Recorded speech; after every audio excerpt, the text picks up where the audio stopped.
Assalamualaikum warahmatullahi wabarakatuh. Selamat pagi anak-anakku sekalian. Kali ini kita akan memulai materi dengan materi kesiapan kerja. Sebelum memulai materi, mari kita berdoa terlebih dahulu. Berdoa dimulai. Berdoa selesai. Hari ini kita akan melaksanakan bimbingan kelompok ya, yang mana minggu lalu kita sudah melaksanakan kegiatan pelatihan psikotes. Nah, untuk itu kita lanjut ke persiapan menuju dunia kerja. Oke, materi ini Ibu siapkan salah satunya adalah agar nanti siswa setelah lulus SMK bisa lanjut dan memilih kira-kira output dari SMK itu mau kemana. Ada yang ke dunia kerja, ada yang melanjutkan, ada yang ke angkatan. Bukan begitu anak-anak? Oke. Masalah yang timbul untuk mencari dunia kerja saat ini adalah satu, lulusan SMK dan SMA setiap tahunnya cukup banyak. Kemudian yang kedua, kompetensi lulusan yang kurang dari si pencari kerja. Dan yang ketiga, siapkan sikap dan mental ataupun attitude. Kemudian masalah keempat, pemahaman sistem rekrutmen bagi si pencari kerja.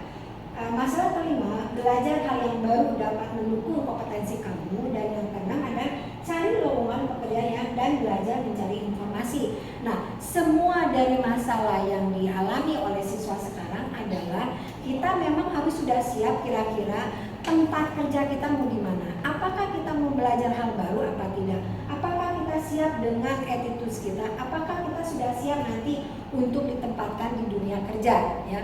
Kemudian juga ada setelah kita tahu masalah yang terjadi, beberapa kira-kira langkah-langkah untuk memulai memilih dunia kerja ya. Ini yang Ibu berikan referensinya adalah langkah pertama, mencatat perusahaan dan BUMN yang terkenal ya. Yang kedua, mengirim surat undangan ke semua kandidat yang kamu masuki kira-kira kemana, artinya surat lamaran ya.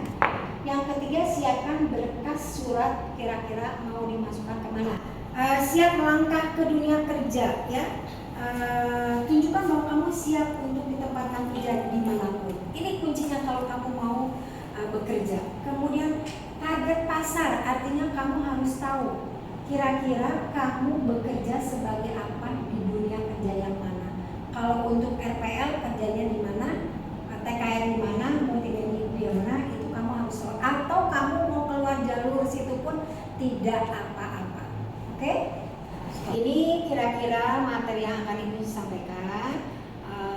Apabila ada yang ingin ditanyakan atau memberikan masukan, silakan Ibu berikan kesempatan kepada siswa. Dimulai dari siapa nih? Ibu. Oke. Saya mana Ibu? Sebutkan nama dulu. Oh, ya. Dan kelas. Nama saya Riflanka dari kelas 11 RPL 2. Tambah 1 jadi 12 RPL 2.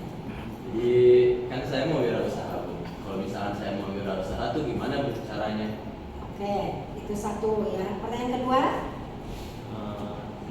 Saya Muhammad Zakirawan dari kelas 12 yang 3. Saya mau nanya, kan tadi ada beberapa hal yang harus dipersiapkan ya, kayak mentalitas salah satunya. Nah itu kalau misalnya di dunia kerja kita udah masuk duluan tapi mentalitas kita belum siap, itu kira-kira bisa nggak sih belajar di waktu yang sama gitu? Oke. Ya, pertanyaan pertama tentang wirausaha, yang kedua attitude siapa berarti ya. Pertanyaan satu lagi dong, kira-kira? Saya Ibu. Ya. Izin, nama saya Argi Sarana Nugroho, saya dari kelas 12 TKR 3. Saya di sini niatnya mau habis lulus mau masuk kedinasan Bu. Jadi saya mau bertanya Bu, apa sih hal basic yang harus dipersiapkan untuk masuk ke kedinasan? Oke, siap. Terima kasih. Ibu jawab satu persatu ya. Yang pertama dari Arifanka. Arifanka itu menanyakan tentang wirausaha. Ya. Wirausaha itu luas. Jadi kira-kira kita harus tentukan dulu wirausaha apa yang harus kita gali, itu yang pertama ya. Kemudian juga cari tempat yang memang bisa mendukung untuk wirausaha itu ya. Untuk pertanyaan Jaki tentang attitude, itu paling dominan di setiap lembaga kerja itu di nomor satu kan biasanya attitude itu. Nah makanya cobalah kamu sekarang menggali, tanyakan kepada orang-orang terdekat kira-kira apa sih sikap dan perilaku kamu, sifat kamu yang sekiranya bagus atau yang sekiranya jelek. Nah dari situ kamu sudah mulai merancang apabila sikap kamu yang jelek tentunya harus ditutupi dengan sikap yang bagus. Nah attitude itu akan terus berkepanjangan di mana kamu bekerja, karena disitulah tempat bahwa kamu apakah kamu bisa berkolaborasi, apakah kamu bisa berinisiasi dengan orang-orang terdekat di dunia kerja. Oke. Untuk pertanyaan Andi yang mau melanjutkan ke angkatan, biasanya paling banyak persyaratan yang harus kamu tempuh, ya. Salah satunya tentunya yang namanya yang keangkatan itu yang modal yang harus kamu punya adalah fisik, ya. Kemudian juga nanti dibarengi dengan gerakan-gerakan yang berikut di tempat persyaratan itu yang harus kamu penuhi. Kemudian juga di situ nanti ada psikotes. Kemudian juga nanti di situ ada mentalitas kamu uji. Kemudian di situ kamu nanti ada teknik wawancara, di mana kamu di situ nanti akan berjuang oleh diri kamu sendiri apakah mental kamu itu memang benar-benar siap untuk masuk ke angkatan atau tidak. Ya, sebagai refleksinya, Ibu akan memberikan latihan yang namanya tes gambar atau water test. Ibu kasih waktu sekitar 5 menit. Silakan kamu pikirkan mau menggambar apa, kira-kira yang sesuai dengan harapan kamu, ya. Tapi ingat, Ibu kasih nomor di sini, ya. Ini nomor 1, kolom 1, 2, 3, 4, 5, 6, 7, 8. Silakan kamu nanti memulai dari gambar mana. Nanti disitulah nanti akan Ibu prediksi atau analisis kira-kira gambar kamu itu sesuai tidak dengan harapan kamu. Bisa kita mulai? Oke, dibaikkan ya. Ketukan ketiga, kamu boleh mulai menggambar. Kita mulai? 1, 2, 3, mulai.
Garis.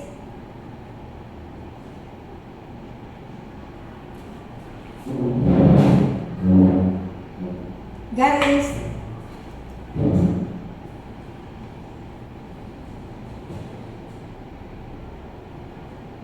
Garis. Stop. Ya, tes Cora itu terbagi menjadi 2, tes Pauli dan tes Kraepelin. Ya. Apa sih tes Pauli itu? Tes Pauli adalah menjumlahkan dari atas ke bawah dengan instruksi garis. Apabila jumlahnya itu lebih dari 2 digit, berarti yang diambil hanya belakangnya saja. Ya. Sedangkan yang tes Kraepelin menjumlahkan dari bawah ke atas dengan instruksi pindah. Setelah dijumlahkan di baris pertama, Ibu bilang pindah, kamu tinggal pindah ke baris berikutnya. Ya, sekarang misalkan kita coba nih tes Pauli. Ya, kita jumlahkan nih satu-satu. 8 tambah 3 11. simpan 1. 3 tambah 1 4. 1 tambah 8 9. 8 tambah 8 16. Kalau Ibu sudah bilang garis, kamu garis di sini, kemudian melanjutkan. Melanjutkannya adalah di garis yang terakhir, bukan menjumlahkan dari yang sudah dijumlahkan. Paham? Oke. Jadi refleksi yang kamu sampaikan dan Ibu sampaikan, mudah-mudahan dengan materi ini kamu dapat menerima dan kamu dapat memanfaatkannya dengan baik. Ibu berharap setelah lulus SMK kamu memiliki tempat-tempat di mana kamu bisa memilih sesuai dengan passion kamu yang kamu harapkan. Terima kasih atas kedatangannya. Assalamualaikum warahmatullahi wabarakatuh. Waalaikumsalam.